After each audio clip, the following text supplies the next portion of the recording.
इनका उनको कह दो रिकॉर्ड जी। अस्सलाम वालेकुम। लेक्चर नंबर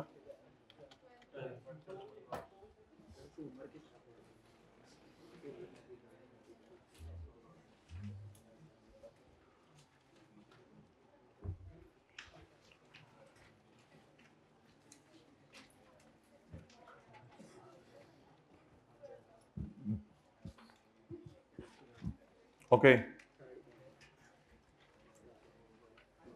हमने ये बात की थी कि जिस वक्त कोई किराएदार आएगा और वो नॉन एडजस्टेबल अमाउंट देगा तो उसको 10 से डिवाइड करके इनकम में ऐड कर देंगे। ये क्या हो रहा है? अच्छा, और फिर दूसरा हमने ये कहा था कि अगर कोई किराएदार चला जाएगा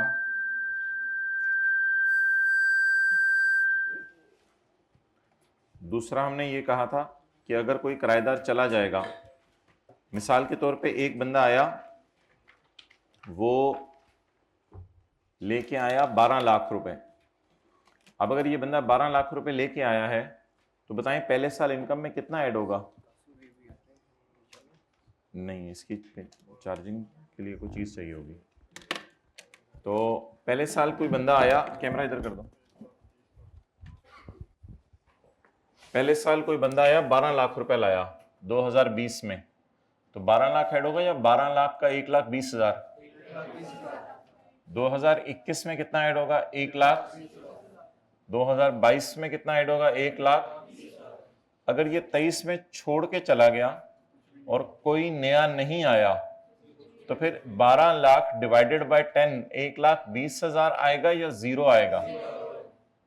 लेकिन अगर नया किराएदार आया और वो 15 लाख लाया तो फिर 15 लाख माइनस 1,20,000 ज़रब 3 और जो जवाब आएगा डिवाइडेड बाय 10, उसको 10 से डिवाइड करेंगे। डन। तो अगर कोई सिर्फ छोड़, इधर कर दो, अगर कोई सिर्फ छोड़ के जा रहा होगा तो कुछ भी नहीं करेंगे, लेकिन अगर कोई पुराना जा रहा होगा और नया आ रहा होगा तो फिर नए से जो पैसे रिसीव हुए उसमें से माइनस कर देंगे जो पुराने के ऑलरेडी टैक्स्ड हैं। पढ़ें जी पॉइंट 3। जब कोई ओनर रिफंड कर दे 6 लाख रुपया टू किराएदार को,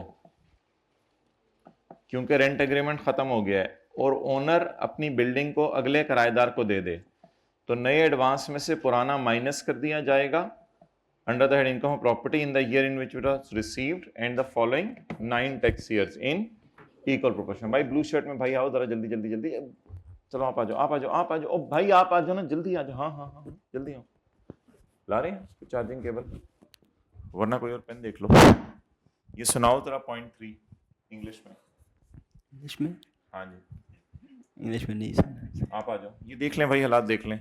अभी 12 दिन हुए, इन्होंने कहा था हमने रोजाना का रोजाना पढ़ना है, इसी टाइम जाया करने आए हैं अपना क्लासों में। ब्राउन शर्ट ब्राउन, आप आ जाओ भाई, जल्दी आओ अभी।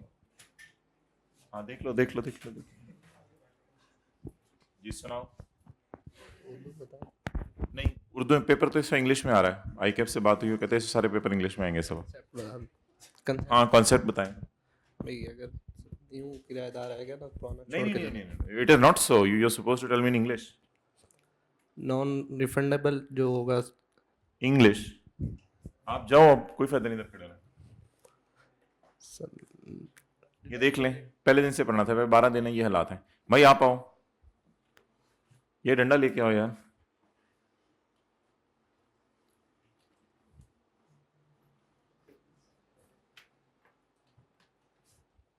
where the owner has returned the non-adjustable advance to the tenant, then and the building is let out to a new tenant, then the amount received as a non-adjustable advance from the new tenant less the portion that was already charged to tax will be charged under the head income from property in the year in which it is received in 10 equal proportions. नहीं, कौन से 10 साल? In that tax year and the following 9 years. हाँ, in that tax year in which is in the following 9 tax years. आगे क्या बोला? In equal proportions. पढ़े हैं, इसका मतलब है लोग कर भी सकते हैं। अब ये लोग पता नहीं ये दोनों भाई कहाँ से आए हैं और किस मूड में हैं। और पता नहीं क्या चाहते हैं। अच्छा जी, आप हजरात आ जाएं तीसरे सफ़े पे। अच्छा भाई, हमने ले जाएंगे, अगली चीज़ हमने ये पढ़ी थी, पहले तो दो चीज़ें हमने ये पढ़ ली थी ना कि रिपेयर अलाउंस माइनस करना है, और दूसरी चीज़ हमने ये पढ़ ली थी कि इंश्योरेंस प्रीमियम माइनस करना है बिल्डिंग के केस में, और तीसरी चीज़ हमने ये पढ़ी थी कि लोकल टैक्सेस, प्रॉपर्टी टैक्स वगैरह, कोई रेंट के ऊपर टैक्स हो या किसी चीज़ के ऊपर टैक्स हो, वो सारा माइनस करने की इजाज़त है। ठीक है। उसके बाद हमने ये पढ़ा था कि अगर कोई लैंड है जो कि किसी भी बंदे के पास है मिसाल के तौर पे, और वो लैंड जो है वो शाहिद अफरीदी को दे दे वसीम अकरम, तो फिर ऐसी सूरत में हमने ये पढ़ा था कि ये लैंड का किराया दे रहा होगा वसीम अकरम को शाहिद अफरीदी। तो शाहिद अफरीदी जब आगे इस बिल्डिंग को किराए पे देगा तो उस किराए में से वो किराया माइनस कर लेगा जो कि किसने किसको दिया है, शाहिद अफरीदी ने वसीम। इसको ग्राउंड रेंट के नाम से माइनस किया जाएगा। पॉइंट नंबर ई, पॉइंट नंबर ई में हमने ये पढ़ा था, पढ़ना है आज बल्कि, कि कोई भी प्रॉफिट, प्रॉफिट से मुराद इंटरेस्ट है, इधर कोई भी इंटरेस्ट पे किया है on money borrowed to acquire, construct, renovate, extend और रिकंस्ट्रक्ट द प्रॉपर्टी। फर्ज करें मनी बोरो, मनी बोरो का मतलब लिखें लोन लिया, आपने घर बनाने के लिए लिया लोन, मनी बोरो की, मनी बोरो करने के ऊपर आपने क्या पे किया, इंटरेस्ट। ये इंटरेस्ट पेड भी खर्चे के तौर पे माइनस करने की इजाजत है। सवाल ये है कि ये मनी बोरो किस लिए की, टू एक्वायर घर खरीदने के लिए, कंस्ट्रक्ट बनाने के लिए, रेनोवेट पहले से बना हुआ घर रेनोवेट करने के लिए, या पहले से बना हुआ घर एक बढ़ाने के लिए, 2-3 कमरे ऐड करने के लिए, और रिकंस्ट्रक्ट या फिर घर पुराना तोड़ के नया घर बनाने के लिए। आपने जो लोन लिया उस लोन के ऊपर जो पे किया इंटरेस्ट, ये इंटरेस्ट भी खर्चे के तौर पर माइनस करने की इजाजत है। पॉइंट ई, एफ और जी सब सेम है। पॉइंट ई में ये कह रहा है कि आपने घर बनाने के लिए लोन लिया, उस लोन के ऊपर इंटरेस्ट पे किया, ये इंटरेस्ट माइनस करने की इजाजत है। पॉइंट एफ में कह रहा है कि अगर प्रॉपर्टी आपने खरीदी, तामीर की, रेनोवेट की, एक्सटेंड की और रिकंस्ट्रक्ट की विद सरमाया contributed by house building finance corporation, आपने लोन किससे लिया, house building finance corporation. Bank की तरह यह भी एक इदारा है जो लोन देता है, हाउस बिल्डिंग फाइनेंस कॉरपोरेशन, ये एक इदारा है जस्ट लाइक बैंक, ये भी लोन देता है। तो if the property is acquired, constructed, renovated, extended और रिकंस्ट्रक्टेड विद द सरमाया कंट्रीब्यूटेड बाय HBFC और अ शेड्यूल्ड बैंक, या किसी शेड्यूल्ड बैंक से, तो क्या होगा, द शेयर इन, केबल है, the share in rent, the share in rent and the share towards the appreciation in value of property। अच्छा, अब वो असल में कहना इंटरेस्ट ही चाह रहा है, लेकिन वो जो अल्फाज इस्तेमाल कर रहे हैं वो कर रहे हैं शेयर इन रेंट या शेयर इन, बोले appreciation in value of house. अच्छा, ये दो बातें उसने की हैं। अब पहली बात क्या है, शेयर इन रेंट। मिसाल के तौर पे लॉ मेकर कहता है कि आप हाउस बिल्डिंग फाइनेंस कॉरपोरेशन के पास गए और आपने हाउस बिल्डिंग फाइनेंस कॉरपोरेशन से जो है वो 50 मिलियन का लोन लिया। 50 मिलियन का लोन आपने उनसे लिया और 50 मिलियन आपने अपनी तरफ से डाला और 100 मिलियन का बंगला बना लिया आपने। कहते हैं आप 50 मिलियन आपने अपनी तरफ से डाला, 50 मिलियन उनसे लिया, 100 मिलियन का आपने घर बना लिया।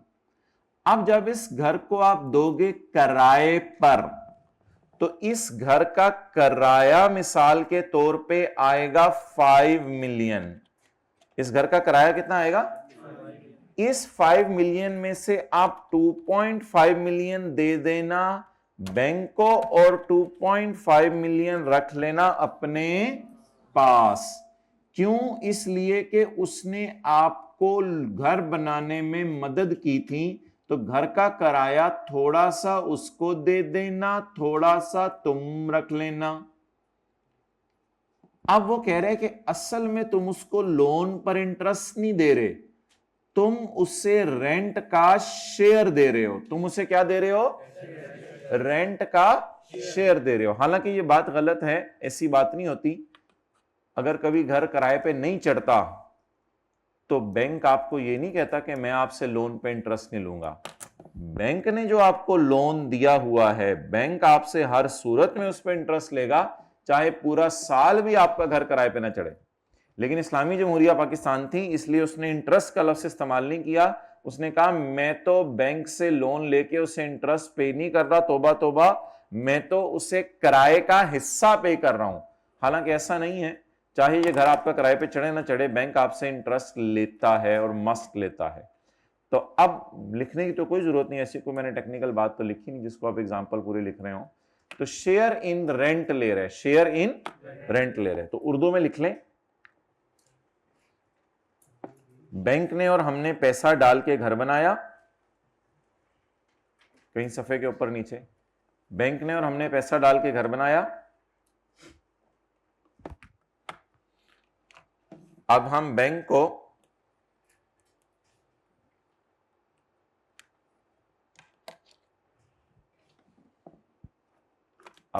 को ये ऑनलाइन वाले जरूर लिखा करें, वरना फिर ये सवाल पूछते हैं कि यही वाली लाइन रिपीट करते हैं। भाई लाइनें तो रिपीट करने के लिए जूम मीटिंग नहीं होती, और मादरत कल बिल्कुल जहन से निकल गया था किस टाइम जूम मीटिंग है, तो इस वजह से फिर रात को करनी पड़ी। तो अच्छा, हाँ मैं कहाँ तक पहुँचा था? हाँ जी, अब हम बैंक को घर किराए पे चढ़ा के, अब हम बैंक को घर किराए पे चढ़ाकर थोड़ा सा किराए का हिस्सा देंगे। बैंक को नहीं किराए पे चढ़ाना, ये ना समझ लीजिएगा। क्या? अब हम घर किराए पे चढ़ाकर बैंक को किराए का हिस्सा देंगे। अब हम घर किराए पे चढ़ाकर बैंक को किराए का हिस्सा देंगे।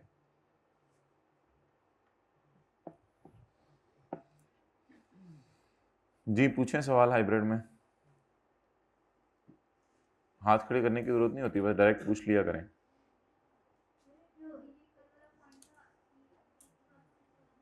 तो कल वाले पॉइंट के लिए तो क्लास के बाद आ जाएं।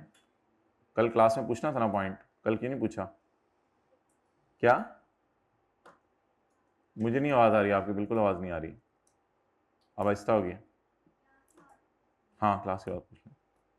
अच्छा, तो अब जो है वो 50 मिलियन हमने डाला और 50 मिलियन किसने डाला?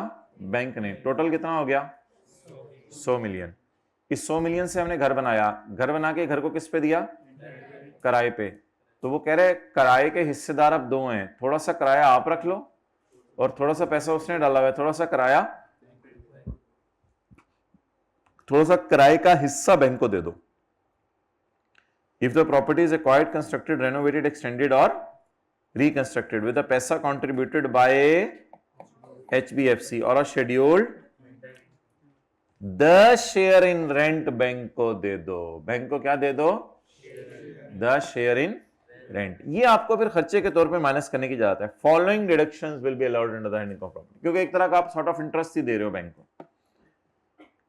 अब कुछ लोग कहते हैं कि जी हम तो उस घर में किराए पे चढ़ाना ही नहीं था, हमने तो बैंक से लोन इसलिए लिया था कि उसको जो है वो अपने पास रखें, या अभी किराए पे चढ़ नहीं रहा, ये है वो है।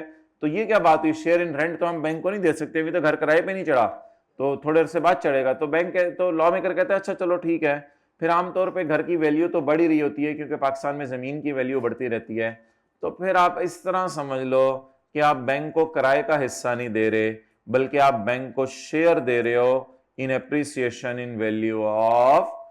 आप असल में आपने 100 मिलियन का घर बनाया है, लेकिन वो घर किराए पे नहीं चढ़ रहा, तो फिर ऐसी सूरत में किराया आपको आ नहीं रहा और ये घर 100 मिलियन का आपने कॉस्ट किया था। अब मार्केट के अंदर ये घर जो है वो 120 मिलियन का हो गया है। जब मार्केट में ये घर 120 मिलियन का हो गया है तो 20 million is appreciation in value of house. लेकिन वैसे ऐसा नहीं होता कि हम इतने मासूम होंगे कि 100 और 120 का डिफरेंस लेके 20 मिलियन निकालेंगे और 20 मिलियन में से 10 मिलियन बैंक को दे देंगे कि चलो तुमने भी कुछ पैसा डाला हुआ है। हम बड़ा नपा तुला पैसा बैंक को देते हैं। तो ये बात भी इसने ऐसी लिखी हुई है बस। तो कहता है असल में आप उसको इंटरेस्ट नहीं दे रहे, या तो आप घर के किराए का कोई हिस्सा दे रहे हो या घर की कीमत बढ़ने का कुछ हिस्सा उसको दे रहे हो। Either you are paying to bank a share in rent or you are paying share in appreciation in value of house. You are not paying interest. हालांकि बात यही है, इस सारी लाइन का मतलब है इंटरेस्ट। आप बैंक को इंटरेस्ट पे कर रहे हैं, द इंटरेस्ट, और ऊपर भी प्रॉफिट का मतलब इंटरेस्ट ही था। अच्छा पॉइंट, ई और एफ में ये फ़र्क है कि ई में आप ये अमाउंट बोरो जिस मर्जी बंदे से कर लें और एफ में आपने ये अमाउंट बोरो की है हाउस बिल्डिंग फाइनेंस कॉरपोरेशन से या आपने ये अमाउंट बोरो की है किसी शेड्यूल्ड बैंक से।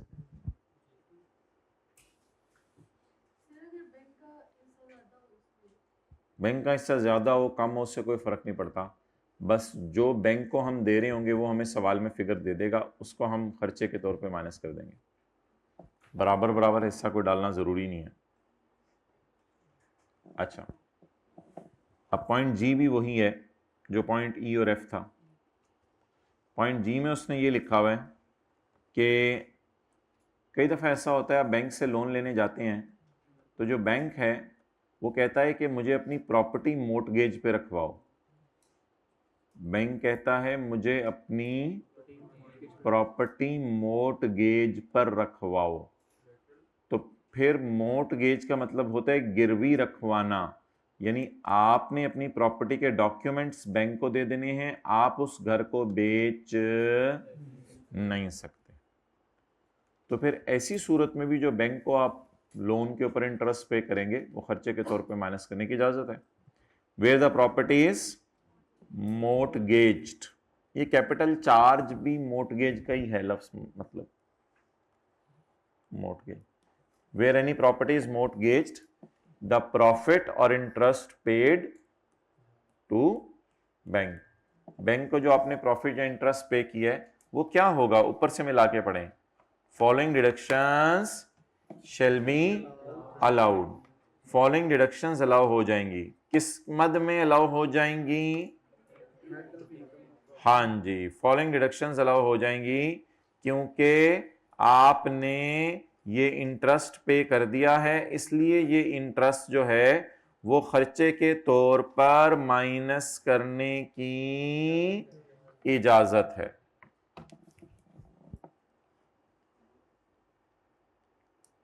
ओके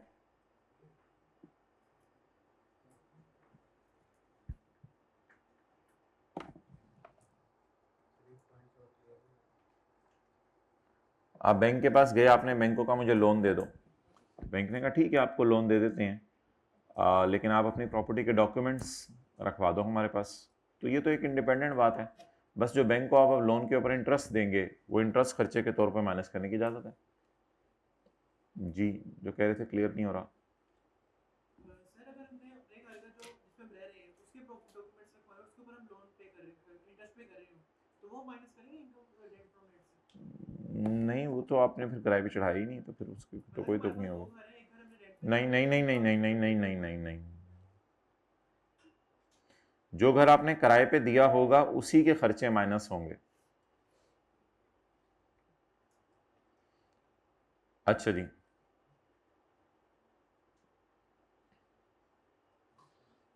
मिसाल के तौर पे एक बंदे के पास दो घर हैं, हाउस नंबर 1 हाउस नंबर 2। इसने हाउस नंबर 1 में खुद रह रहे हैं और हाउस नंबर 2 इसने किराए पे दिया हुआ है। अब जब इंश्योरेंस प्रीमियम पे करेगा हाउस नंबर 1 और 2 का, तो ऑब्वियसली हाउस नंबर 1 का इंश्योरेंस प्रीमियम तो यहाँ से माइनस नहीं होगा, किराया ही यहाँ से आ रहा है, तो इस घर के किराए में से इस घर का इंश्योरेंस प्रीमियम माइनस हो जाएगा। हाउस 1 तो आपके इनकम प्रॉपर्टी के हेड में जाना ही नहीं, ये तो आप खुद इस्तेमाल कर रहे हैं। और सर अगर एक ही कार उसको पोर्शनमेंट किया हो, फिर करनी पड़ेगी पोर्शनमेंट के ऊपर वाला कितना। अच्छा जी, पॉइंट नंबर ई, एफ और जी। तो पॉइंट नंबर ई ये कह रहा है मनी बोरो की है, क्या एक्शन किया है? मनी बोरो पे अगला एक्शन क्या किया है? इंटरेस्ट पे किया है। ये लोन क्यों लिया था? इस मकसद के लिए। पॉइंट एफ क्या कह रहा है कि कैपिटल लिया है, कैपिटल कंट्रीब्यूट किया है, सरमाया लिया है। लोन ही होता है कैपिटल, इस कॉन्टेक्स्ट में लोन ही है। लोन लिया है बैंक से, किस लिए लिए? इस मकसद के लिए लिया है। कहते हैं फिर आप बैंक को इंटरेस्ट पे नहीं कर रहे, either you are paying the bank, जो घर आपने किराए पे चढ़ा दिया है उसके किराए का कोई हिस्सा बैंक को पे कर रहे हैं, या आप घर की कीमत बढ़ने की कोई हिस्सा बैंक को पे कर रहे हैं। शेयर का लफ्ज़ तो दोनों जगह लिखा हुआ है ना। तो कहते हैं ऐसी सूरत के अंदर आप जो भी बैंक को दे रहे हैं वो खर्चे के तौर पे, इंटरेस्ट के तौर पे माइनस करने की इजाजत है। जी बस अब जो लॉ बनाने वाले ने लिखे वही लफ्ज़ इस्तेमाल करना पड़ेगा। हाँ, जब प्रॉफिट की डेफिनेशन हम पढ़ेंगे चैप्टर 8 में, तो उस प्रॉफिट की डेफिनेशन में वो बता देगा कि प्रॉफिट का लफ्ज़ मैंने जहां जहां यूज़ किया उससे मुराद असल में इंटरेस्ट ही है, लेकिन पेपर में हम प्रॉफिट का लफ्ज़ से लिखेंगे। ओके, अपने समझने के लिए ऊपर इंटरेस्ट लिख लिया ताकि बात और कॉन्सेप्ट याद रहे, ये मैं बताना चाह रहा था। Okay, point number H, any expenditure paid Holi and exclusively, यानी सिर्फ और सिर्फ। होली का मतलब है वो खर्चा उसी मकसद के लिए किया, एक्सक्लूसिवली यानी सिर्फ और सिर्फ वही मकसद था और कोई मकसद नहीं था। Any expenditure paid Holi and exclusively for deriving rent, rent कमाने के लिए।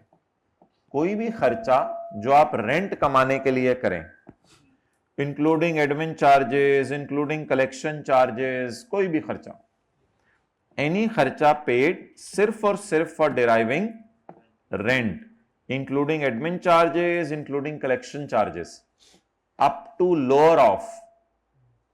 अगर एडमिन या कलेक्शन चार्जेस आपने किए हैं तो इसको आप माइनस कर लेंगे up to lower of. Up to lower of what? Actual खर्चा जो आपने किया, या 4% ऑफ रेंट। ये तो आप लोगों ने किया था मेरे ख्याल से, कल परसों हमने क्लास में किया था। तो बता दें जी, एडमिन या कलेक्शन चार्जेस यानी बिल्डिंग की एडमिनिस्ट्रेशन संभाली जा रही है, या बिल्डिंग का रेंट कलेक्ट करने के लिए हमने कोई बंदा रखा हुआ है, तो उसकी पूरी तनख्वाह माइनस करने की इजाजत है, या एक्चुअल या 4%, दोनों में से लोअर माइनस करने की इजाजत। किसी ने आपकी प्रॉपर्टी के खिलाफ केस कर दिया कि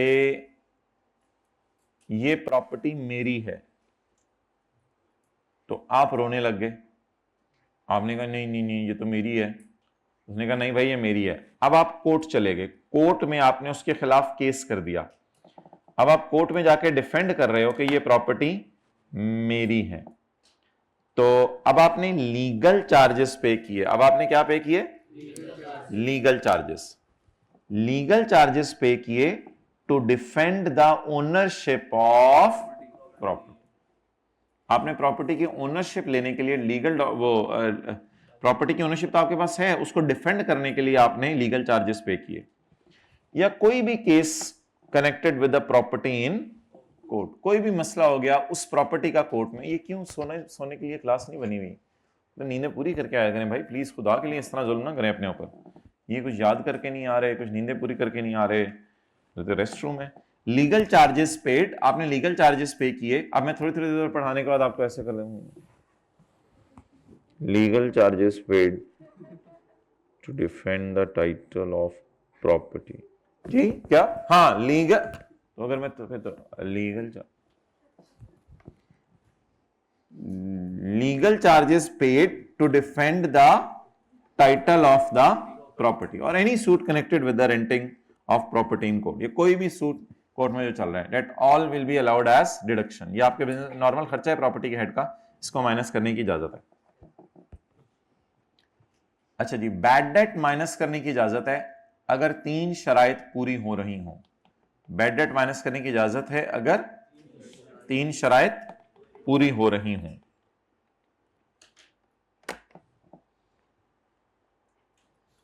पहले ना आज का सवाल कर लेते हैं, फिर पॉइंट जे की तरफ आते हैं, क्योंकि जे तो जोकर है, तो जोकर की टेंशन नहीं लेनी।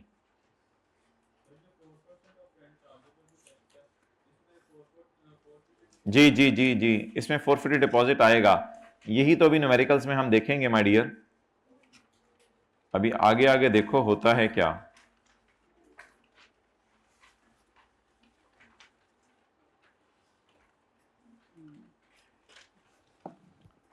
जी 7 वाले की किताब में 7वां सफा निकाल लें नोट्स का।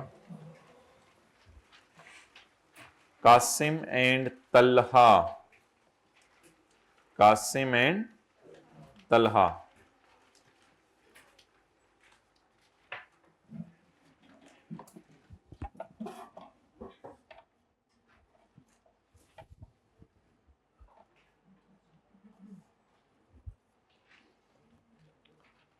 Qasim and Talha jointly own a house.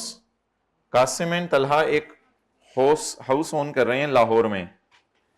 Qasim का 75% शेयर है इन हाउस और ऑन 1 जुलाई 2015 साल के पहले दिन द घर was let out at annual rental of 10 million. घर किराए पे दे दिया गया है 10 मिलियन के किराए पे। इस अमाउंट में शामिल है 1 लाख पर month for utilities, cleaning and security. इसमें शामिल है 1 लाख पर month for utilities, cleaning and security. यानी कि हमने घर दिया है या घर के साथ कुछ और सहूलतें भी दी हैं। तो जो हमने घर के साथ सहूलतें दी हैं वो किराया कहां जाएगा? इनकम फ्रॉम अदर सोर्स में। अब हम 10 मिलियन के 2 हिस्से कर लेते हैं। 10 मिलियन को टोटे कर दें।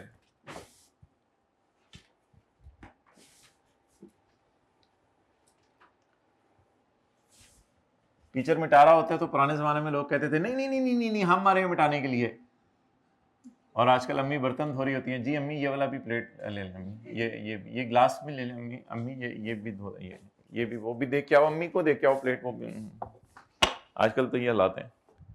आपके घरों में तो नहीं है, मैं वैसे कह रहा हूँ जनरली। आप लोग तो माशाल्लाह वर्किंग नंबर मोबाइल इस्तेमाल करते। अच्छा वर्किंग नंबर 1, ठीक है। कोई इतना प्रोडक्टिव काम नहीं कर रहे थे उस वक्त, ये भी देख लिया करें, उसी में से थोड़ा टाइम निकालना होता है। पता नहीं जी अम्मी मैं लेक्चर ले रहा हूँ, पता नहीं कौन से लेक्चर ले रहा हूँ।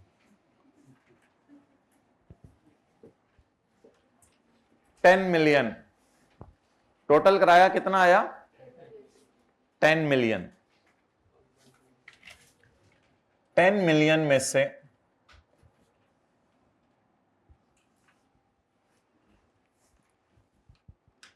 कुछ किराया चला जाएगा इनकम फ्रॉम प्रॉपर्टी में और कुछ किराया चला जाएगा इनकम फ्रॉम अदर सोर्स में।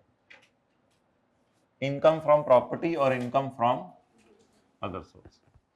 Qasim and Talha jointly own a house in Lahore. Qasim का उसमें 75% शेयर है। 1 जुलाई 15 को the house was let out at annual rental value of 10 million. आपने घर को किराए पे दे दिया है 10 मिलियन पे। इस अमाउंट में शामिल है 1 लाख पर month for utilities, cleaning and security. जी माय डियर, अब आप मुझे बताएं कि इसमें 1 लाख ज़रब 12 कितना अदर सोर्स की मद में है? 12 लाख। और बाकी किस मद में है? मद में इनकम फ्रॉम प्रॉपर्टी।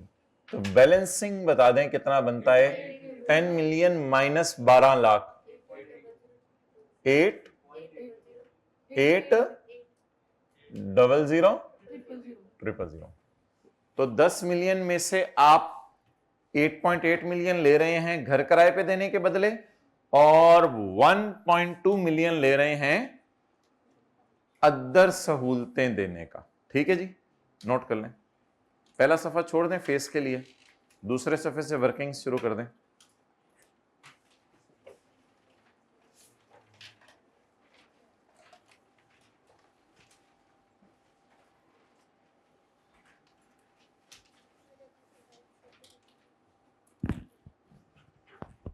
चलें जी, नोट करें।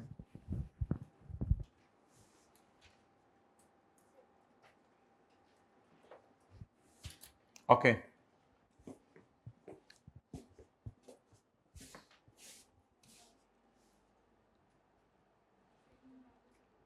अगला सवाल, during tax year 2016 the owners incurred the following expenditure in relation to house. ये 75% शेयर का देख लेते हैं क्या करना है अभी।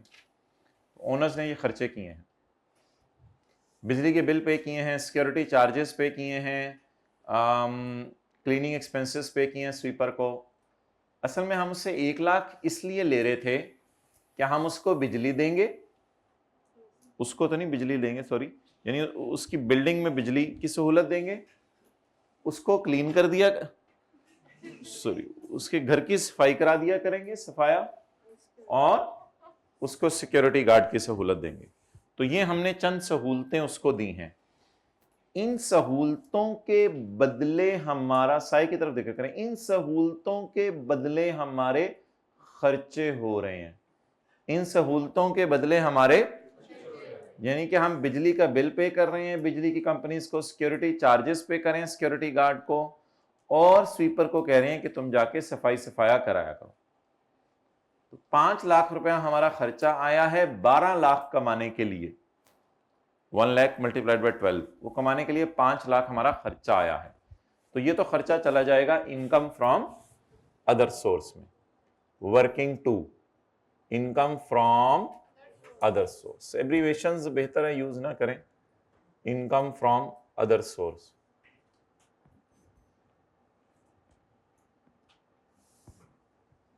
जी ग्रॉस रेंट कितना आया है? 12 लाख। ग्रॉस रिसीट नहीं, वर्किंग में भी नहीं एब्रीवेशन यूज करनी। Less less less less less less expenses जो आपने किए इस इनकम को कमाने के लिए। ये पकड़ लें,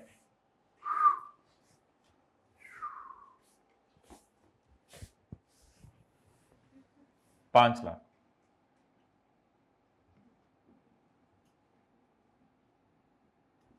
$7 लाख।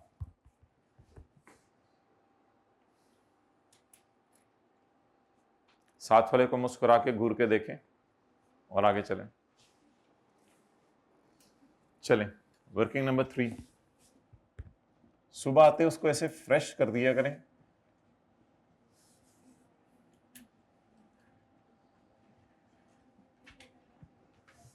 इतनी स्ट्रांग किस्म का सलाम लिया करें, 10 साल भी याद करें कि मेरा फला क्लास फेलो होता था, मेरा हाथ तोड़ देता था, इतनी जोर से हाथ मिलाता था।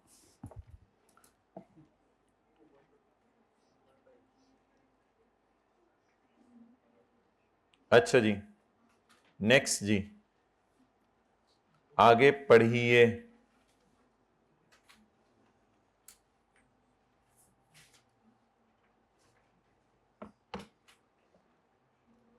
आगे पढ़िए। Repair and maintenance. ये repair and maintenance my dear किस चीज की हुई होगी? जल्दी बताएं। रिपेयर एंड मेंटेनेंस किस चीज की हुई होगी? हाउस की।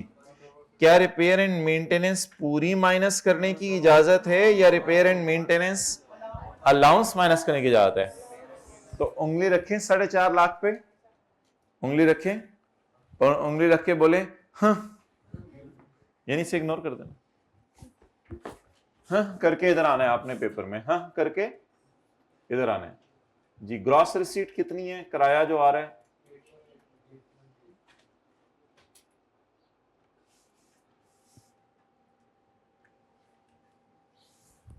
Less deduct deduction, repair allowance पे शन तो पूरा करा दें, deduction, repair allowance at 1/5, 88 lakh को बुलाया जाए जी, बादशाह सलामत आ गया, इसको 1/5 कर दिया जाए, 17 आंडा आंडा आंडा, okay, that is repair allowance. चलें जी नेक्स्ट, इसको उठा लें, इसको हाँ ना करें, मेरे साथ भी हाँ करोगे, नहीं तुम्हें लेके जाएंगे।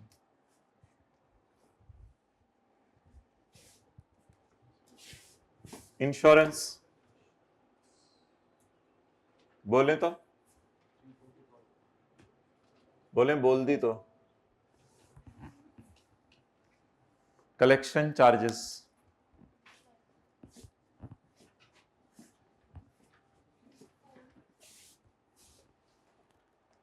कलेक्शन चार्जेस को हाँ नहीं करना, इनको उठा के लेके जाना है, ये एक्चुअल खर्चा उठा के लेके जाएं, उठाएं जरा, 2-3 बंदे आए इधर, हिम्मत करें। कलेक्शन चार्जेस यानी रेंट कलेक्ट करने का खर्चा, मूंचों वाला बंदा, साथ वाले की मुस्टैशेस देखें, मूंचों वाला, लोअर ऑफ करके माइनस करने की इजाजत है। एक्चुअल जो सवाल से उठाया आपने, मैं देख लेता हूँ, मैं रहने दे बस, रिलैक्स हो जाए, मैं देख लेता हूँ, मैं धो लूंगी बर्तन में, तुम जाओ करो, गेम में खेलो मोबाइल पे, जाओ बड़ा वेला टाइम, नहीं मैं जाओ अब ना, और 4% ऑफ 88000000।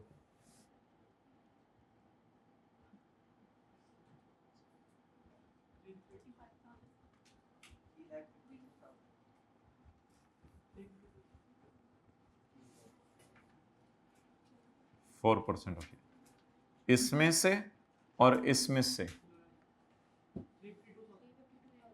352,000। अच्छा, लोअर कौन सा लग रहा है देखने में? 25,000, और वैसे भी कौन सा लोअर है? 25,000। देखने में भी 25,000 लोअर लग रहा है, वैसे भी 25,000 लोअर है। इसको चुक के बाहर ले आए। 6675 आंडा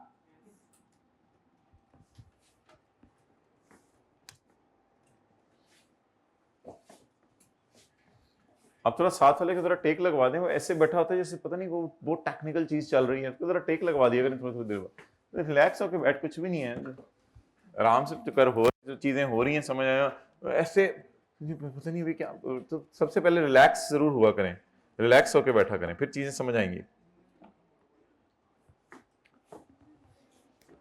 रिलैक्स डजंट मीन लंबी तान के। बोंदे का नाम बोलें, बोंदे का, पहले बोंदे का। अब वो पहला सफा खोल लें, वरना उसी तरह खाली रह जाने। आप लोगों ने उससे वर्किंग फोर ठोक देनी है। आप लोगों ने पहला सफा खोल लें। मिस्टर ओ सिम, income and tax thereon, income और उसके ऊपर टैक्स, टैक्स ईयर 2016। अच्छा, कुछ लोग बड़े मासूम होते हैं, क्लास का ताकि पूछते हैं पेपर में भी ऐसी करने, नहीं उसके लिए अलग क्लासें होंगी जी इंशाल्लाह, वो रात को इशा के बाद हुआ करेगी क्लास। सर पेपर में भी, यानी पेपर में भी ऐसे ही सॉल्व करना है? पता नहीं, इधर वो पेपर प्रोग्राम अलग है और ये क्लासें अलग हैं। इतने सादा तो ना बना करें ना, या पता नहीं है सादा इतने, पता नहीं, मुझे नहीं समझ आ रही। बहरहाल एब्रीविएशंस बेहतर है यूज ना करें। अच्छा जी, Qasim and Tala have no other source of income. All the above expenses were incurred by them jointly.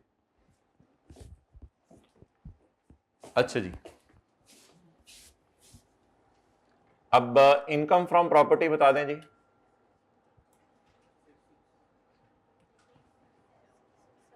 $6,675,000 into 75%, इनकी सारी नहीं है इनकम प्रॉपर्टी।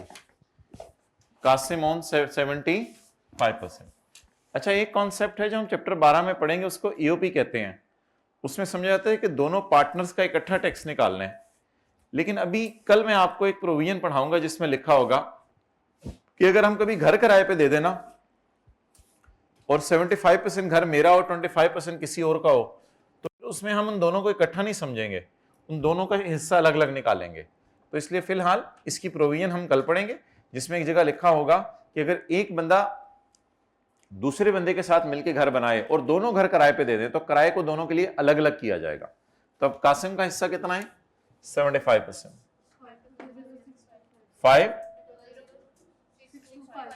6250 और इनकम फ्रॉम अदर सोर्स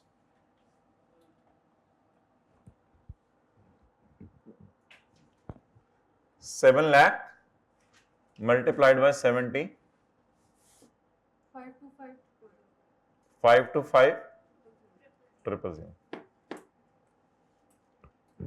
कल तक करा देंगे टोटल। 5531,250 यही आपकी टोटल इनकम है और यही आपकी टैक्सेबल इनकम है और यही कासिम की भी टैक्सेबल इनकम है। टैक्स कटने या कडेड, टू बी कडेड या carded, to be carded as soon as possible.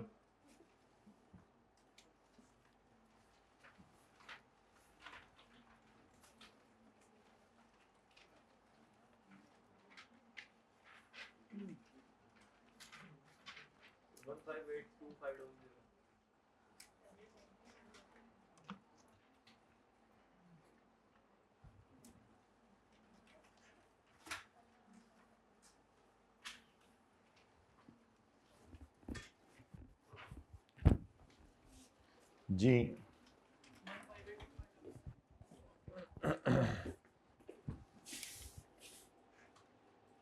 Table number 1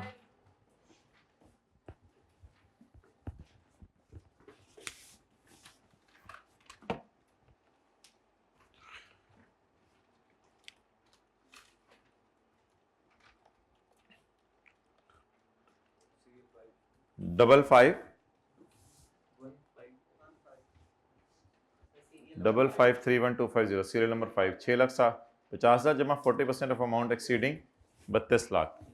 ये अमाउंट 32 लाख से कितनी ज्यादा है कैलकुलेटर पे देखें। 55,31,250 माइनस 32 लाख 23 लाख ये है, ये बोला है आपने, मल्टीप्लाइड बाय और इधर क्या लिख रहे हैं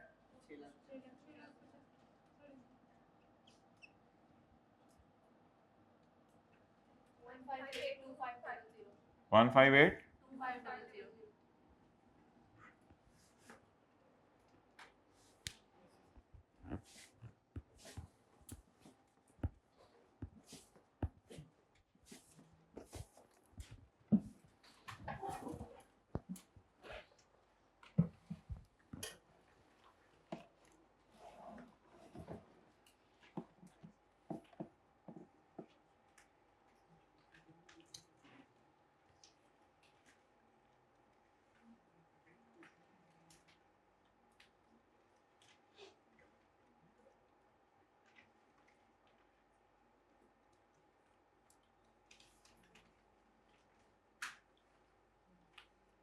अब दूसरे की टैक्स लायबिलिटी निकाल लें।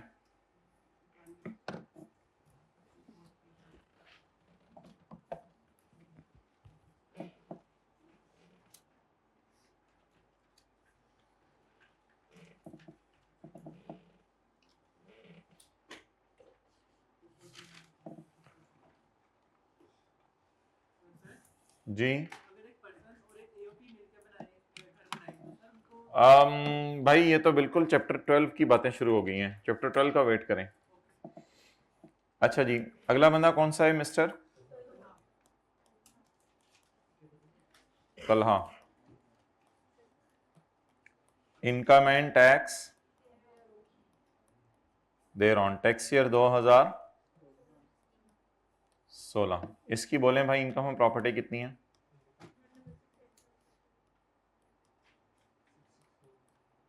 टोटल इनकम और प्रॉपर्टी दोनों की कितनी है? 6675। यार इसको कर दो, थोड़ी देर बंद कर दो। 6675 000 जरब 25%, 166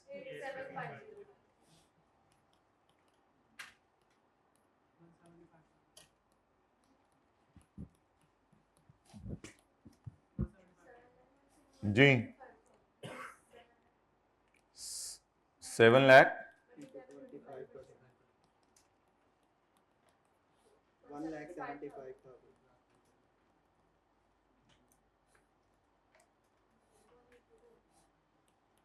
18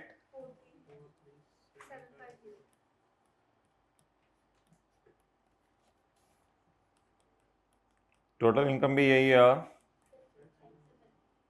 टैक्सेबल इनकम भी यही है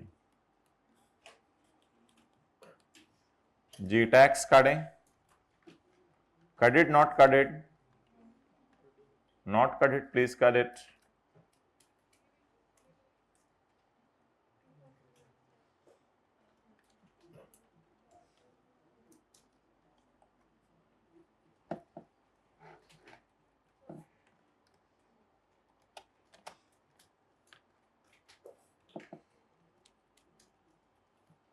क्या आ रही है अमाउंट?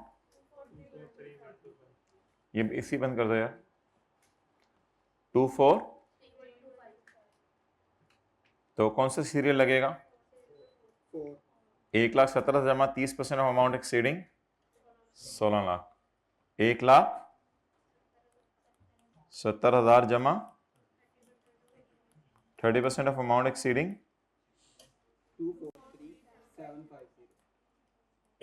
जी। जवाब 243125।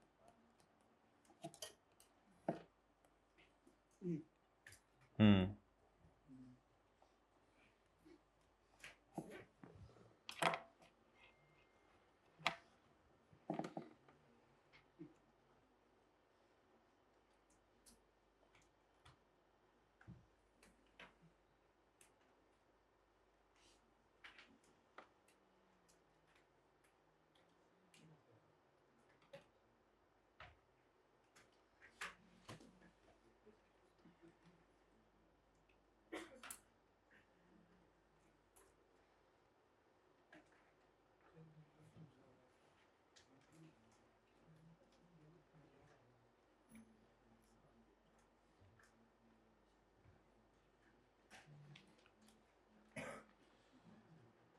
क्लियर?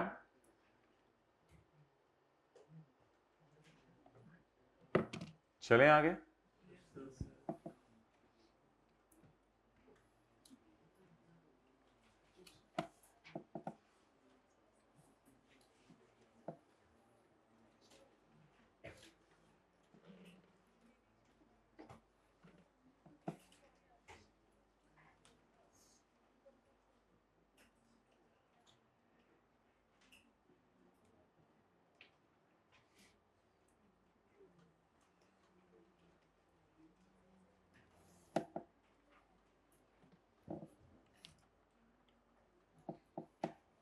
ठीक है जी, वापस आ जाएं।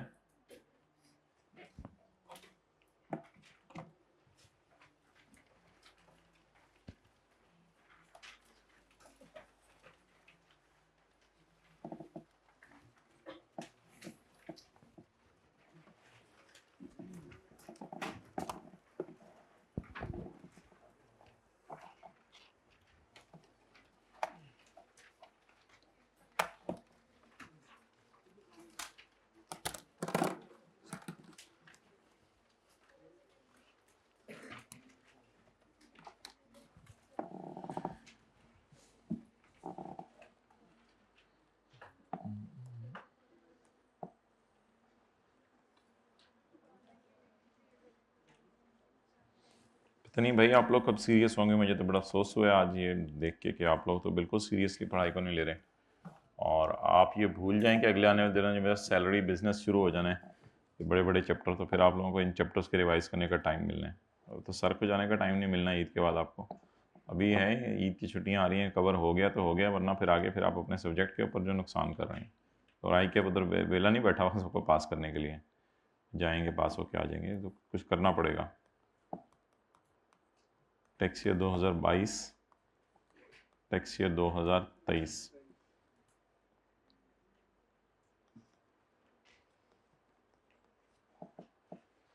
अच्छा जी,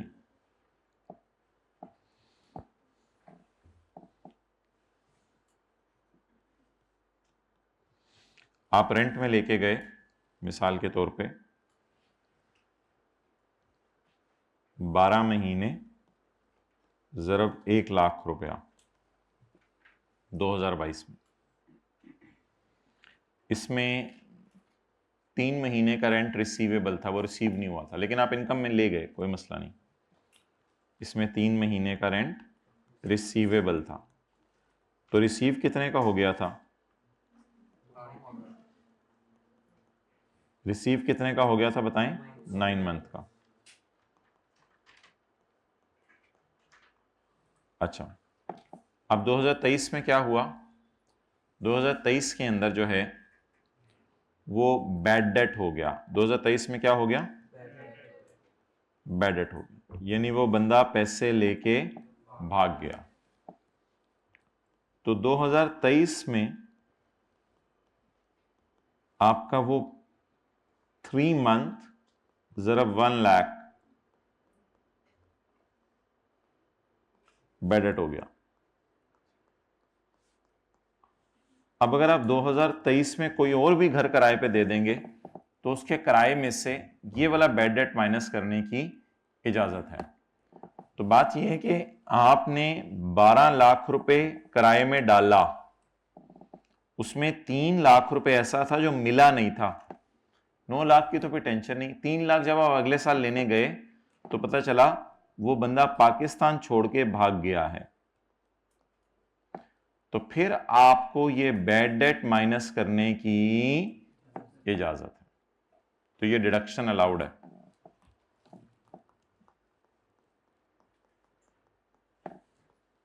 चलें जी, नोट कर लें।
चलें जी,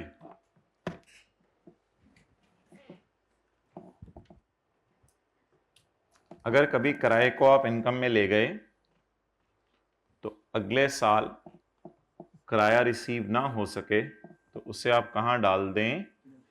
बैड डेट में। उसे आप बैड डेट में डाल दें।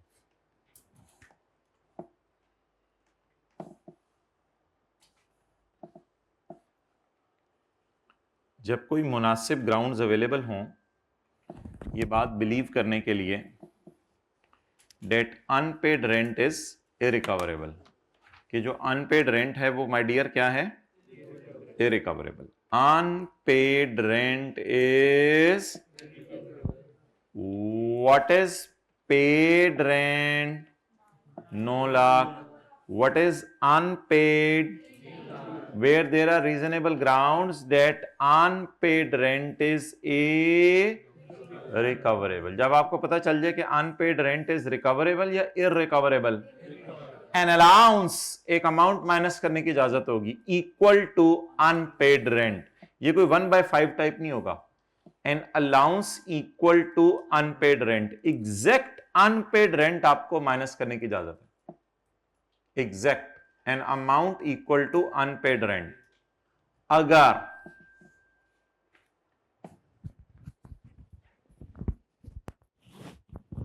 अगर टेनेंसी वॉज बोनेफाइड, यानी किराए का एग्रीमेंट ओरिजिनल होना चाहिए, आपके और मालिक के मकान और किराएदार के दरमियान एक एग्रीमेंट बनना चाहिए और वो ओरिजिनल होना चाहिए। टेनेंसी वॉज बोनेफाइड, हाँ जी, यानी ओरिजिनल एग्रीमेंट होना चाहिए, फेक एग्रीमेंट ना हो,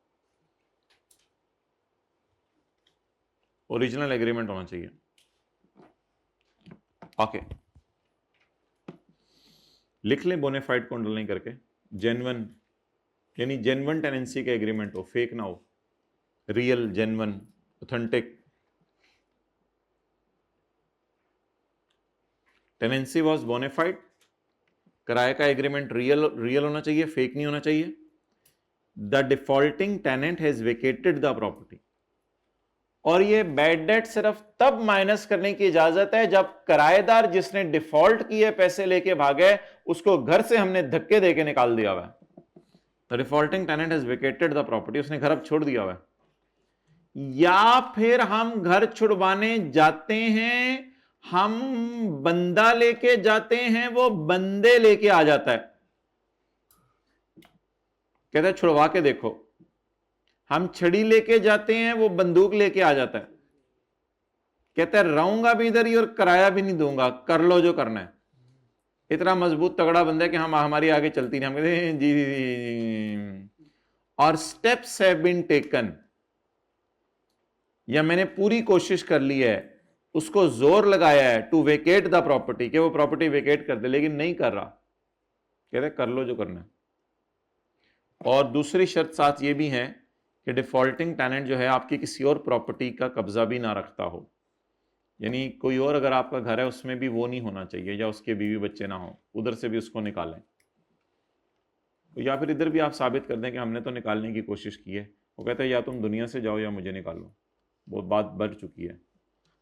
तो या निकाल दें या निकालने की कोशिश कर लें, दोनों चीजें चलेंगी। Point number 2, owner has initiated the legal proceeding. Owner ने क्या शुरू कर दी हैं?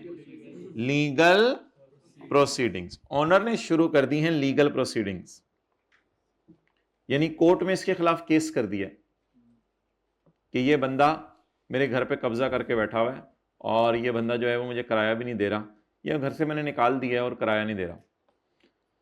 या मैंने कोर्ट में केस कर दिया, या मेरा ख्याल है अगर मैं इसके खिलाफ कोर्ट में केस करूंगा तो इसने मुझे ऐसा लाइफ थ्रेट मारना है जिसकी वजह से मेरी ही जान निकल जानी है, तो इसलिए और ही believe that legal proceeding would be useless. या मेरा ख्याल है ऐसे बंदे पे हाथ डालना बहुत गैर मुनासिब है, क्योंकि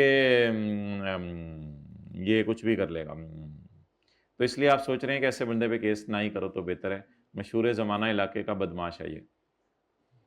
and unpaid rent has previously been included under the head income from property. और ये जो अनपेड रेंट है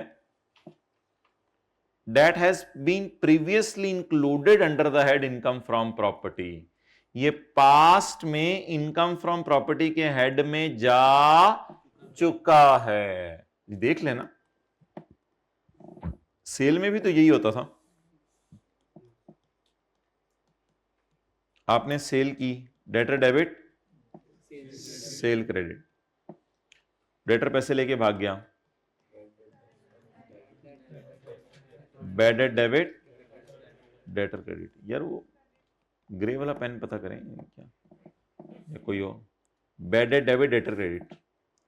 तो अब मुझे बताएं, क्या ये बैड डेट पास्ट में इनकम में जा चुका है ना?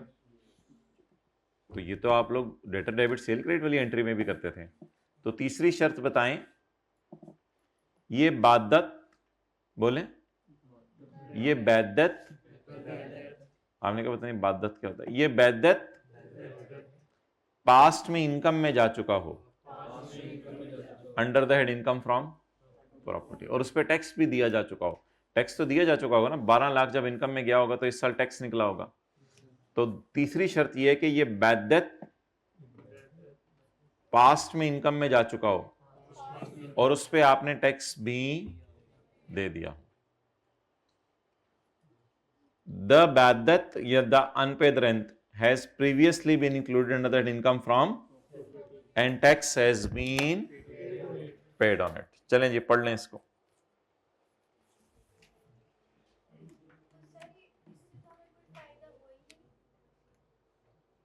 बस अगर वो बैड डेट माइनस ना करने देते तो फिर तो हमारी इनकम पे ज्यादा टैक्स चला जाता ना।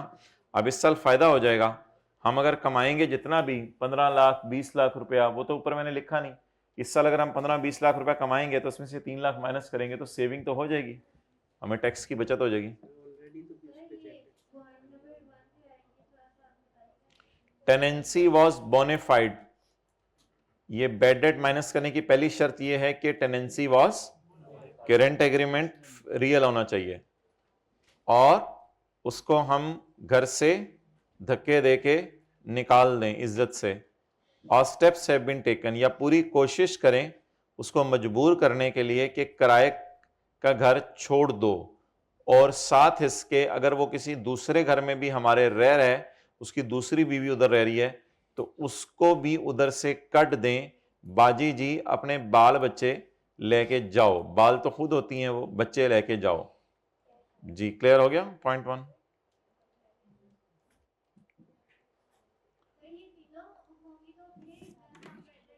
जी ये तीनों शराइत पूरी होंगी फिर हम बैड डेट को माइनस करेंगे, क्योंकि तीनों के दरमियान एंड लगा हुआ है।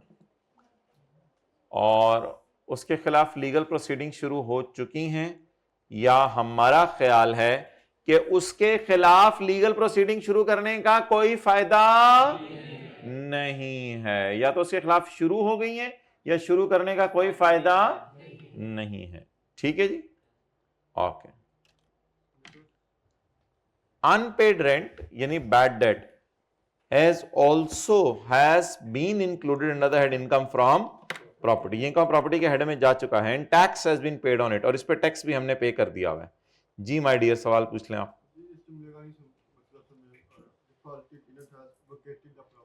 Defaulting tenant has vacated the property का उर्दू में मतलब है डिफॉल्टिंग टेनेंट, जिस किराएदार ने किराया मारा हुआ है, हैज वेकेटेड छोड़ दिया है, द प्रॉपर्टी घर को,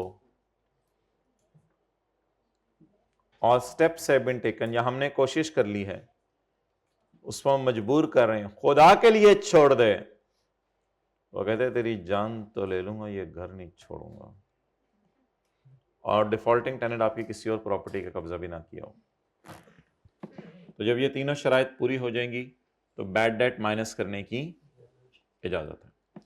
पॉइंट नंबर 2, हाँ कल को जाके 2025 में 26 में उसे ख्याल आया कि यार ये 3 लाख रुपए मैंने इसका मारा हुआ है तो ये से वापस कर दूं, तो मुझे 3 लाख रुपए देने आ गया। तो अब जाहिर बात है जब कभी ये पैसे रिकवर होंगे तो दोबारा इनकम में चले जाएंगे, आपको खुशी हो जाएगी। अब जाहिर बात है कोई बंदा आपके पैसे मारे हुए पैसे लेके आ जाए तो आपको खुशी हो जाएगी। Where any unpaid rent allowed as deduction, where any unpaid rent allowed as deduction, जहां कभी अनपेड रेंट खर्चे के तौर पे डाल दिया गया था इज होली रिकवर्ड, पूरा 3 लाख रिकवर हो गया, और पार्टली रिकवर्ड या उसमें से कोई 1-1.5 लाख रिकवर हो गया, द अमाउंट रिकवर्ड, जितनी रिकवर हुई, shall be chargeable in the year of. Chargeable का क्या मतलब होता है गाइस? टैक्सेबल। अब इस पे क्या देना पड़ेगा? टैक्स देना पड़ेगा। तो अगर कभी कोई बैड डेट बंदा लेके भाग गया पैसे और बाद में वो दे के चला गया, तो फिर ऐसी सूरत में जब वो पैसे दे के जाएगा तो पैसे दे के जाना विल बी, बोले, चार्जेबल टू टैक्स।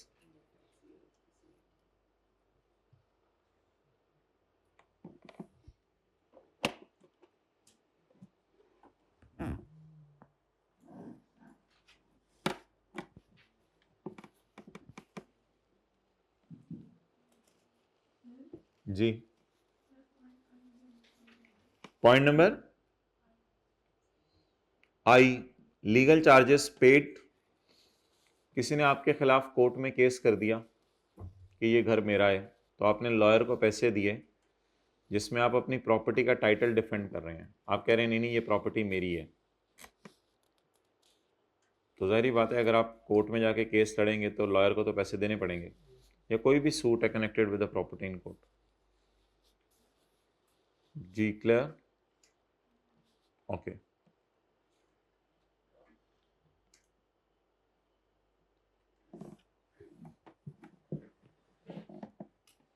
अच्छा जी, ये अगली प्रोविजन है, ये आपने बड़ा गौर से समझनी है। सोतों को जगा दें, थोड़ा सा ऐसे हिलाएं उसको जरा अपना कंधा मार के। खुद तो नहीं हिल के रह गए आप?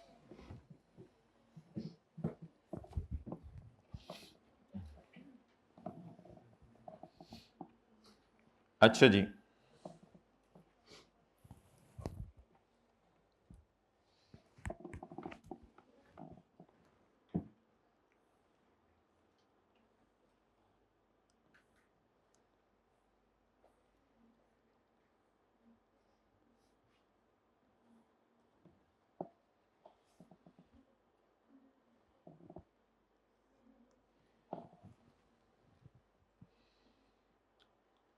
आपने यहां पर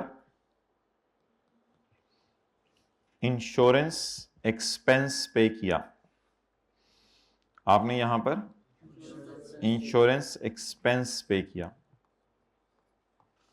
ये जो आपने इंश्योरेंस एक्सपेंस पे किया ₹7 का,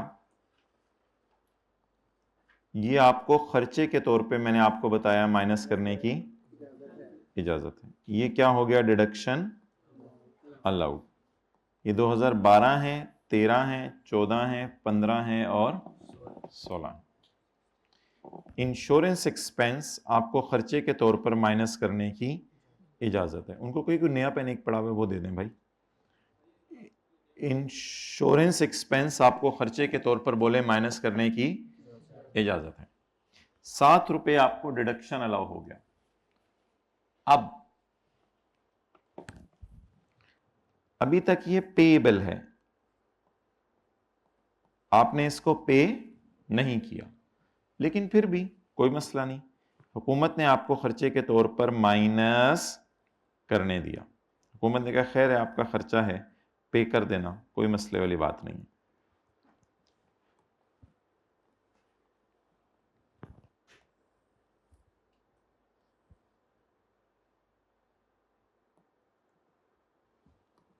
इंश्योरेंस एक्सपेंस पेएबल था ₹7, हुकूमत ने आपको खर्चे के तौर पर माइनस करने दिया। यानी जब इस 2012 का न्यूमेरिकल सॉल्व किया होगा तो -70 आपने खर्चे में डाल दिया होगा। जैसे आज के सवाल में प्रॉपर्टी में खर्चे हमने माइनस किए, तो ये आपने खर्चे में डाल दिया। 2013 के अंदर हुकूमत ने पूछा पे कर दिया, आपने कहा नहीं। 2014 में हुकूमत ने पूछा पे कर दिया, आपने कहा नहीं।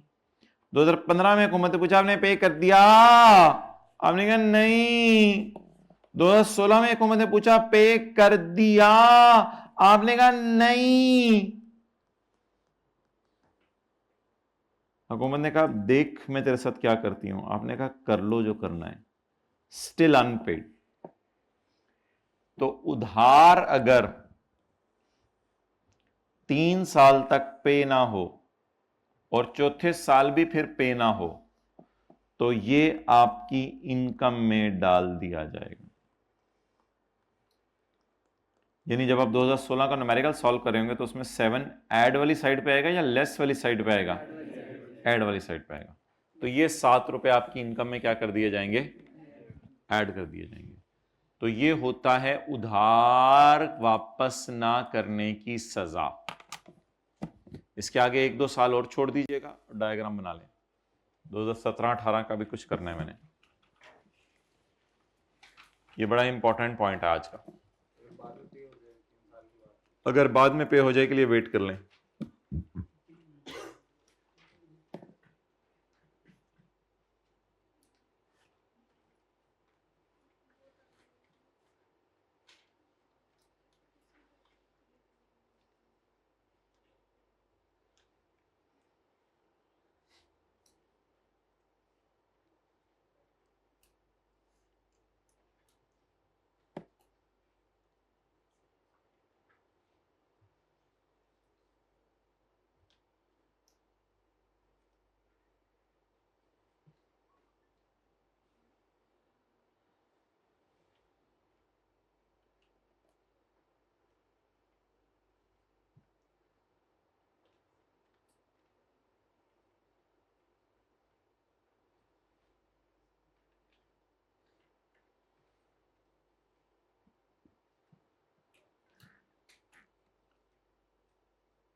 जी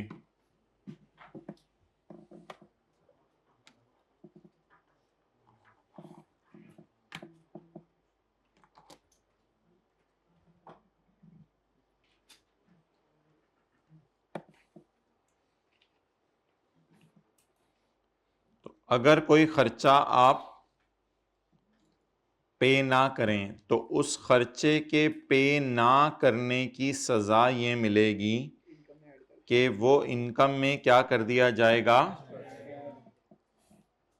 अगर कोई खर्चा पेबल हो और वो अगले 3 साल तक पे, तो वो चौथे साल इनकम में ऐड हो जाएगा। पढ़ें जी, वेरी वेरी इजी कॉन्सेप्ट। जब कोई खर्चा माइनस करने की इजाजत मिल जाए किसी बंदे को, डिडक्शन इज अलाउड, खर्चा माइनस करने की इजाजत मिल जाए। जब कोई खर्चा किसी बंदे को माइनस करने की इजाजत मिल जाए, कोई भी खर्चा इन डिराइविंग इनकम फ्रॉम, और वो बंदा पे ना करे उस लाइबिलिटी को विद इन 3 years, ये 3 साल तक उस लाइबिलिटी को पे ना करे, of the end of the year in which the deduction was, जिस साल वो खर्चा अलाउ हुआ था उसके एंड के 3 साल के अंदर अगर वो पे ना करे तो सजा शुरू होने लगी है स्काई ब्लू मार्कर से। The unpaid liability shall be chargeable under the head income from in the first year following the end of 3 years. इधर देखें सर, बोलें where a deduction is allowed for an expenditure and the banda has not paid the liability within 3 years from the end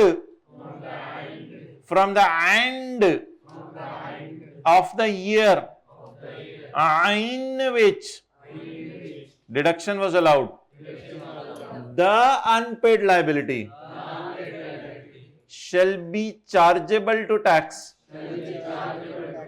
in the first year following the end of 3 years,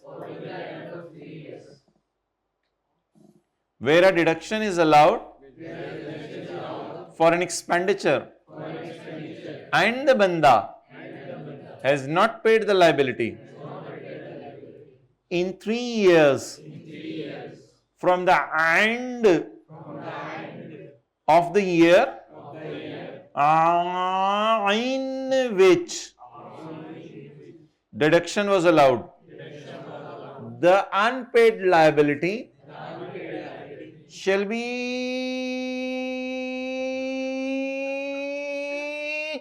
chargeable to tax in the first year following the end of 3 years.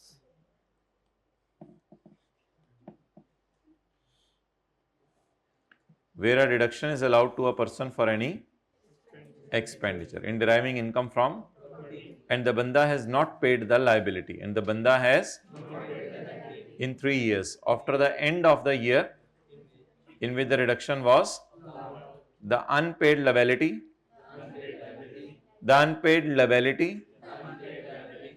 shall be chargeable under चाचू का head in the पहला साल after the end of 3 years.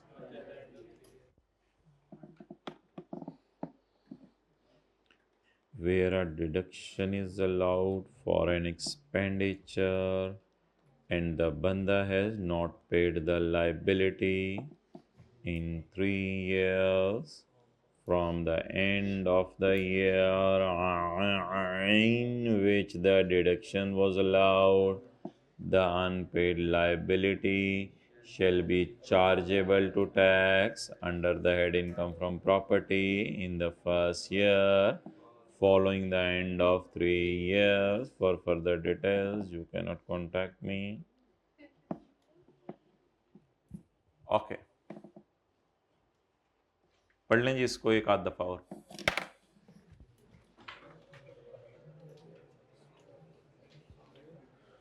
Where a deduction is allowed for any expenditure in deriving income from property and the banda has not paid the liability within 3 years after the end of the year in which the deduction was allowed, the unpaid liability shall be chargeable under the head income from in the pehla saal after the end of 3 years. Okay guys? Okay guys. खुदा का खौफ करो, register के अंदर रख रहे हो, बाहर निकालो रजिस्टर.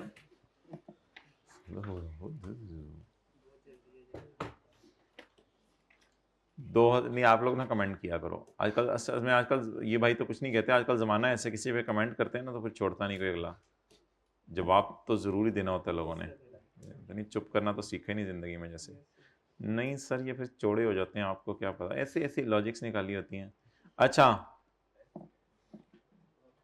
2000 ऐसे दीवाने लोग आज आपको रमज़ान में मिलेंगे, कहते हैं हो तो गीबत जाएगी, लेकिन बात यह है कि जो भाई अंजुम है ना बस फिर शुरू हो जाते हैं. ऐसे ऐसे दीवाने लोग आपको रमज़ान में मिलेंगे, कुछ ज़्यादा दूर जाने के दाएँ में मिल जाएंगे. अच्छा जी 2018 किसी के बारे में वैसे बात तो नहीं करनी चाहिए, लेकिन जो फलां भाई है ना फिर उसके बाद 5 मिनट की तकरीर चलती है. 2018 के अंदर वी पेड, हमने पे कर दिया ₹4, पूरा नहीं पे किया, ₹4 पे कर दिया.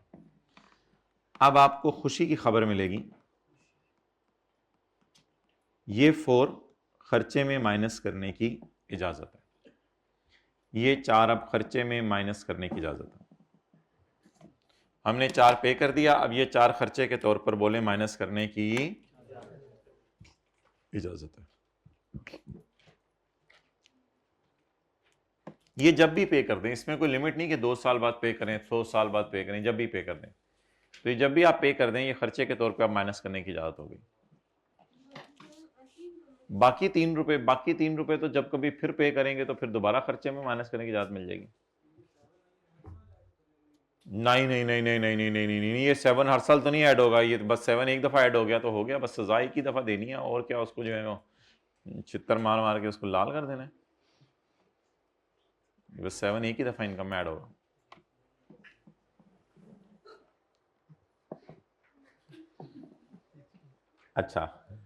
अच्छा भाई ने बता दिया, हिचकी है, हमने पता नहीं क्या समझा था, या हद होती है, बताना जरूरी नहीं होता। सेक्शन 34 का 5 था ये नहीं 3 था। सेक्शन 15A का क्या था? 3। और अब मैं आपको पढ़ाने लगा हूं सेक्शन 15A का 4। क्या पढ़ाने लगा हूं आपको? सेक्शन 15A का 4। सेक्शन 15A का 4 क्या पढ़ाने लगे आपको? सेक्शन 15A का 4। सेक्शन 15A का 4 निकालें। आप लोगों ने लिख लिया इधर? ये मैं लिखवाऊं आके?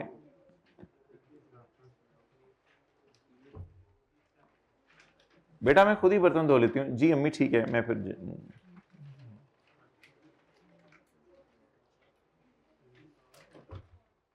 बेटा बेल बज रही है। जी अम्मी देख लें, पता नहीं अब कौन होगा, देखें इधर अम्मी। अस्तगफुरुल्लाह, ऐसे ऐसे बच्चे आ गए, मैं बता रहा हूँ आजकल ऐसे ऐसे बच्चे आए हुए हैं। फिर इनको जो बच्चे मिलते हैं वो तो वो तो इनसे भी 2 हाथ आगे होते हैं।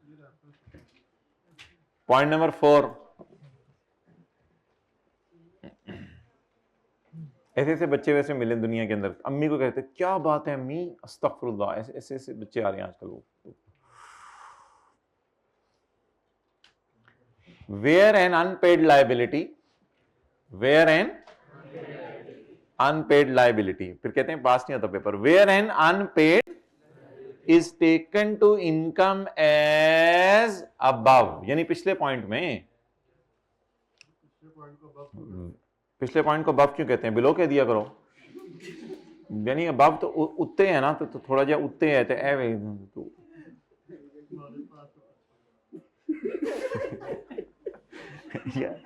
आप इसी बातों में ना आए, आप अपना सीए करें। Where an unpaid liability is taken to income as above, where, ये भाई की गरारी बंद करो उसने की, where an unpaid liability is taken to income, where an unpaid liability is taken to income. As above का मतलब होता है जैसे कि पहले जिक्र कर दिया गया। एंड बंदा, सुभान अल्लाह, देखें क्या लिखा हुआ है, एंड बंदा, एंड दबंदा, बोले दबंदा, बोले दबंदा दबंदा दबंदा दबंदा दबंदा दबंदा, एंड बंदा सब्सिक्वेंटली पेज द लायबिलिटी। अबे तुझे कब ख्याल आया? अबे जब फरिश्ता ख्वाब में आया, ने खूब ठुकाई की, डंडा प्रोग्राम। एंड बंदा पेज द लायबिलिटी, और वो बंदा लायबिलिटी क्या कर दे? पे कर दे। द बंदा शेल बी अलाउड डिडक्शन, अब आपको खर्चा के तौर पे माइनस करने की इजाजत है। The amount paid,